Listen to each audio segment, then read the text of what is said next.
तो चलिए पढ़ते हैं आज की कहानी की ओर। दोस्तों, मेरा नाम नीतीश चौधरी है और मैं भारत के छोटे से राज्य तमिलनाडु का रहने वाला हूँ। वैसे तो हमारे राज्य में शिक्षा का प्रचार प्रसार काफी कम हद तक है, जहाँ आज भी कुछ लोग ऐसे हैं जो प्रेतों की शक्तियों पर आज भी विश्वास करते हैं। समय के साथ साथ लोगों के दिमाग में शिक्षा का प्रसार होना एक सामान्य बात हो चुकी है, लेकिन कुछ पुरानी चीजें अपने पुराने रंग में आती हैं तो उनका खौफ छोटे छोटे इंसान की आंखों में भी झलकने लगता है। तो आइए जानते इस कहानी को और भी करीब से। दोस्तों, मेरा गांव जिसका नाम पिपराली है वो आज पूरी तरह वीरान हो चुका है। गांव के वीरान होने का सिर्फ एक ही बड़ा कारण था और वो था गांव के अंदर फैली गंदगी जो अब पूरी तरह विकराल रूप ले चुकी थी। सूरज ढल चुका था। हमेशा की तरह आज भी दिन तो सामान्य था, लेकिन रात काफी भारी थी। कुछ लोगों के मुताबिक आज एक ऐसी रात को जन्म देने वाले थे जो अमावस्या से भी ज्यादा काली थी। ग्रह अपनी आकृति को कुछ इस प्रकार से सिद्ध कर रहे थे कि कुछ बड़ा होने वाला है। शाम होते ही सभी लोग अपने अपने घरों में दरवाजा बंद करके बैठे रहे, क्योंकि पुराने जमाने के लोगों में डर और खौफ का संचार तो बचपन से ही होता था और इस बार भी कुछ ऐसा ही था। सन 1997 की इस रात सब कुछ उथल पुथल होने वाला था, कुछ ऐसा जिसके बारे में हमने कल्पना तक नहीं की थी। रात के तकरीबन 9:30 बजे तक सब कुछ एकदम नॉर्मल था। ऐसा लग रहा था मानो लोगों ने सिर्फ बातें बनाई हैं, बाकी असल में ऐसा कुछ नहीं है जिसके बारे में वर्णन किया गया है। गांव के लोगों ने कहा था कि गांव में कुछ ऐसी चीजें भटकने वाली है जिसकी वजह से मौतों का पहाड़ सा टूट जाएगा। गांव के काफी लोग इस चीज से बेहद बुरी तरह से सहम गए। मैं भी अपने घर की खिड़की से झांकते हुए बाहर का दृश्य देखने लगा। हालांकि मैं इतना छोटा नहीं था कि घर वाले मुझे घर से ही बाहर न निकाल दे। मैं खुद की मनमर्जी का मालिक था और मैं जब चाहे अपनी जिद का आक्रोश बढ़ाकर घर से बाहर निकल सकता था। लेकिन इस समय मुझे घर से बाहर जाने का बिल्कुल भी मन नहीं था और उसी वक्त मेरे घर से बाहर मुझे अपना पुराना दोस्त संदीप दिखा और संदीप को देखते ही मेरी आंखें चमक उठी। उसने मुझे बाहर आने का इशारा किया और फिर क्या था, तफरी मारने के लिए मैं कुछ भी कर सकता था। फिर मैं अपने घर से बाहर निकलने लगा, लेकिन पापा ने मुझे वहीं रोक लिया। शायद उस वक्त मेरी उम्र लगभग 19 साल की थी, तो मैं खुद भी थोड़ा बहुत समझदार था। मैंने अपने पापा को आश्वासन दिया कि मैं जल्दी घर लौट आऊंगा और उन्होंने मुझे 11 बजे से पहले ही घर पर आने को कहा। और फिर क्या था, मैं अपने दोस्त के साथ घूमने चल दिया। हम तीनों दोस्त घूमते हुए गांव के अंतिम छोर तक पहुंच गए, जहां से हमारा गांव अंधेरे की एक चादर में डूबा हुआ दिख रहा था। गांव के अंदर बिखरा हुआ सन्नाटा आने वाले तूफान के बारे में कुछ लंबे चौड़े संकेत दे रहा था। तभी मैं अपने दोस्तों के साथ गांव के बाहर लगे एक छोटी सी लाइट के पास खड़ा था और इसी बीच मुझे किसी चीज के अंदर से इधर उधर डगमगाने की अजीब सी आवाज सुनाई दी। और इस आवाज को सुनकर मुझे ऐसा लगा कि हमारे अलावा यहाँ कोई और भी है, लेकिन वो कौन है और उसका क्या उद्देश्य है, मैं तो इस बात को समझ पाने में अभी भी नाकाम था। मेरा दिमाग संपूर्ण तरीके से अपने दोस्तों की बातों पर टिका था और उसके बाद हमारे ऊपर लगी वो लाइट अचानक से ही क्लिप करने लगी। उस लाइट को कोई यूं फ्लिप करता देख हम दोस्तों के अंदर अफरा तफरी सी मचने लगी।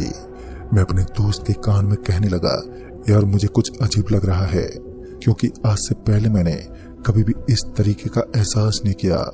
मेरे दोस्तों का भी यही मत था।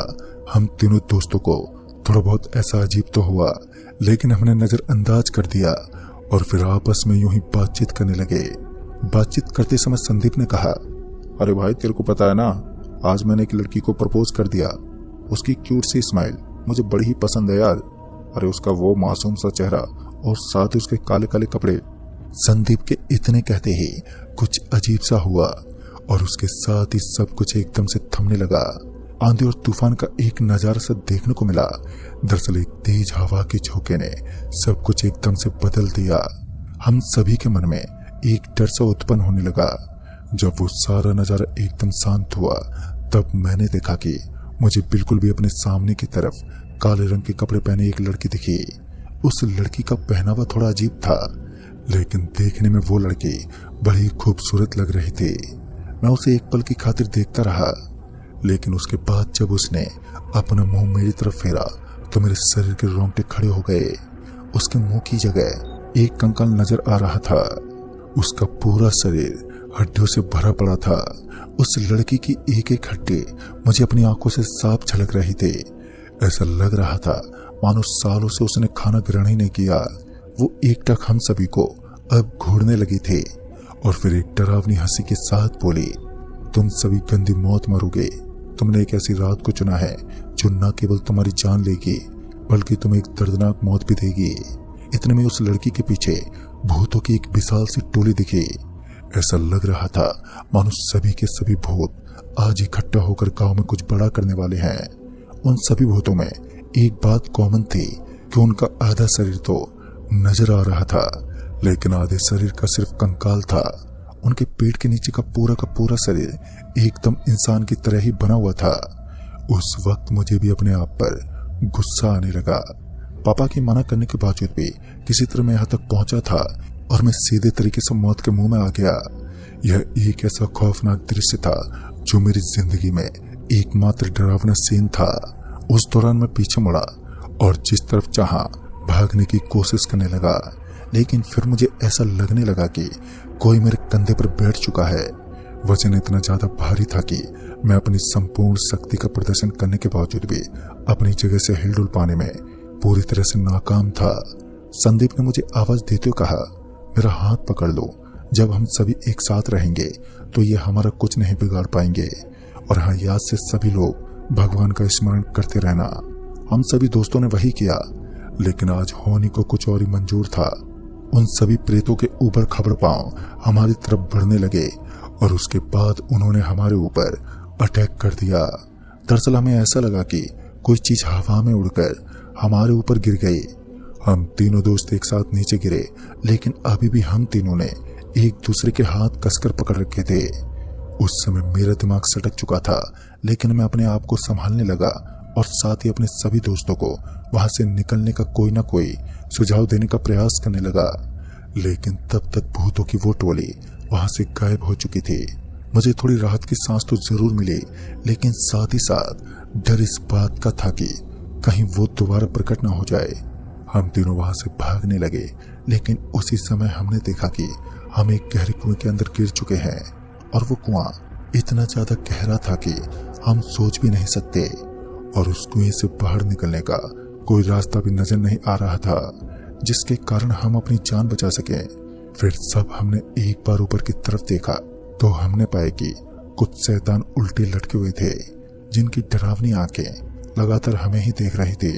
लेकिन मेरे दोस्त का कहना था कि वो इस कुएं से निकलने का रास्ता जानता है। तभी उसने मुझे इशारा करते हुए कहा, अपनी बाईं तरफ एक टर्न ले लो और हाँ, भूल कर भी एक दूसरे का हाथ मत छोड़ना।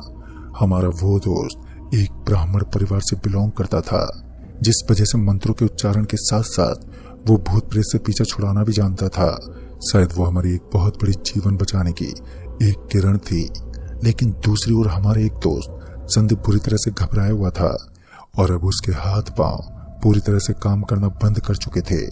हम अपने इस दोस्त को गंभीर अवस्था में देखकर बेहद दुखी थे। बचने का एकमात्र रास्ता था जो सिर्फ और सिर्फ जितेश जानता था। जितेश हमारी न केवल एक उम्मीद थी बल्कि समझ जिंदगी का आने वाला फ्यूचर भी था। एक गलत कदम और हमारी मौत के दरवाजे खुल जाते। फिर एक हंसने की आवाज ने हमें एक बार फिर कपकपा सा दिया। ये आवाज मेरे बगल से आ रही थी और इस आवाज ने मुझे इस कदर डरा दिया था कि अब मेरे कदम बुरी तरह से थर-थर कांप रहे थे। मेरी हिम्मत नहीं थी कि मैं थोड़ा बहुत भी अपने कदमों को आगे पटक सकूं। लेकिन जितेश की तीक्ष्ण बुद्धि ने हमें लगातार आगे बढ़ने का प्रोत्साहन दिया और उस दिन हम अपनी जान बचाकर सीढ़ियों की सहायता से उस डरावनी कुएं से बाहर निकल गए। और उस कुएं से बाहर निकलते ही हमें अपने पीछे से जलने की बहुत तेज बदबू आई और इससे ज्ञात हो रहा था कि अगर हम कुछ पल के लिए उस कुएं के अंदर रुक जाते तो फिर हमारी मौत के दरवाजे बस हमारी पलकों के सामने होते। खैर, हम अपनी जान बचाकर किसी तरह वहां से निकल गए और उस घनी रात में अपने अपने घर लौट गए। उस दिन को आज कई साल बीत चुके हैं, लेकिन इस घटना ने मेरे दिल में इस तरह जगह बनाकर रखी है कि मैं घनी रात में अपने घर से बाहर निकलने की भी हिम्मत नहीं कर पाता। आज भी मैं इस घटना को याद करने के बाद बुरी तरह से कांप उठता हूँ, और मेरे दोस्त भी, क्योंकि हमारी जिंदगी का यह एकमात्र ऐसा हादसा है जिसने हमें इतना डरा दिया था। जब हमने इस घटना के बारे में गांव के कुछ लोगों से वर्णन किया, तब हमें पता चला कि तकरीबन 19 साल पहले पूरी की पूरी जाति निवास करती थी। लेकिन एक दिन जब वो सभी कुएं से पानी बाहर निकाल रहे थे, तो फिर घृणा के चलते किसी एक इंसान ने दूसरे को उस कुएं के अंदर धक्का मार दिया और वो तड़प तड़प कर मर गया। कहते हैं उस दिन के बाद उस गांव की आबादी कम होने लगी और देखते ही देखते कुछ दिनों के अंदर पूरा का पूरा गांव खामोशी में डूबने लगा। लेकिन आज उस गांव के अंदर कुछ बुरी शक्तियां निवास करती हैं, जो इंसानों को घनी रात के अंदर मौत के द्वार तक पहुंचा सकती हैं। वो एक ऐसी रात होती है जब उन शक्तियों की ताकतें और भी ज्यादा बढ़ जाती हैं। तो दोस्तों, इस कहानी में बस इतना है।